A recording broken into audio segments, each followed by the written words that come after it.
Hello friends, very good evening. Welcome back to my channel. అందరూ ఎలా ఉన్నారో అయితే కమెంట్ చేయండి.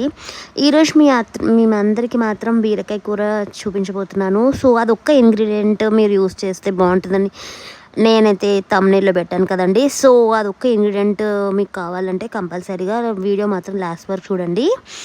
సో నార్మల్గా అయితే ఇందులో నేను బీరకాయ కర్రీ మనం ఇంట్లో ఎలా చేసుకుంటామో అలానే ట్రై చేశాను అనమాట. సో నార్మల్గా అయితే 1/2 kg వరకు మనం బీరకాయలు కట్ చేసుకొని ఒక పక్కన పెట్టుకోవాలి. తర్వాత పచ్చిమిర్చి ఒకటి ఉల్లిపాయ, కరివేపాకు, ఇవి 3 యూస్ చేస్తే సరిపోతుంది.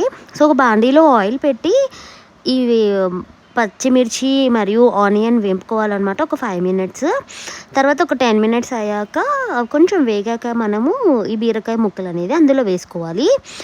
సో కొంచెం అది దగ్గరికి రానివ్వాలన్నమాట. సో బీరకాయ ఉడకడానికి ఎంతో టైం పట్టదు కదా, ఒక 10-15 మినిట్స్లో వండేసుకోవచ్చు మనం వెంటనే. సో తర్వాత అది కొంచెం దగ్గర అయ్యాక మనము మధ్యలో కొంచెం లైట్గా ఉప్పు వేసుకోవాలి. ఉప్పు వేసుకున్న సమయం తర్వాత ఒక 10 మినిట్స్ ఉడికాక పాలు వేసుకోవాలన్నమాట. సో అది ఏంటో ఇంగ్రీడియంట్ అర్థమైపోయిందా? సో మనం పాలు వేసుకొని చక్కగా బీరకాయ కూర చేసుకోవచ్చండి ఇంట్లో. చాలా బాగుంటుంది. చిన్నపిల్లలు అయితే చాలా చక్కగా తింటారు. ఇది కూడా నేను మా అత్తమ్మ దగ్గర యూస్ చేశాను. నా గురించి అయితే చెప్పాలంటే జనరల్గా మేము అందరము హైదరాబాద్ వాళ్ళం కదా. సో మాకు అంత వంటకాలు తెలియదు అనమాట. మా మమ్మీకే ఎక్కువ తెలుసు. బట్ నా మ్యారేజ్ అయ్యాక నేనైతే కూరగాయలు ఎన్నో తెలుసుకున్నాను. ఇంత బాగున్నాయని నేను అనుకోలేదనమాట. సో ఇదంతా క్రెడిట్స్ మా అత్తమ్మకే ఇవ్వగలుగుతాను. బాగా నేర్పించింది తను నాకు.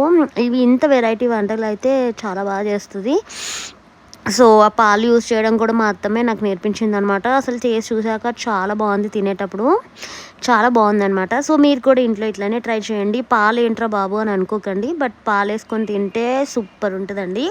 వేడివేడి అన్నంలో ఈ కర్రీ వేసుకొని తింటుంటే అసలు మొత్తం తినేస్తారు. చాలా బాగుంటుంది. సో ఇదైతే ట్రై చేసి చూడండి.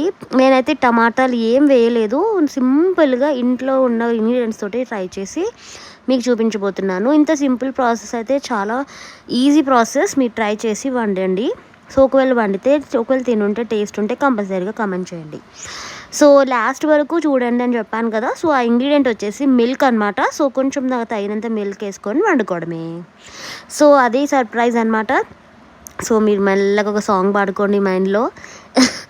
Okay, thanks for watching this guys. ఈ వీడియో మాత్రం నచ్చినట్టయితే లైక్, షేర్, కామెంట్ చేసి సబ్స్క్రైబ్ చేసుకోండి for more videos. Please follow Sridi talks. Thank you for supporting మీ YouTube family. Thank you so much. Bye. Love you.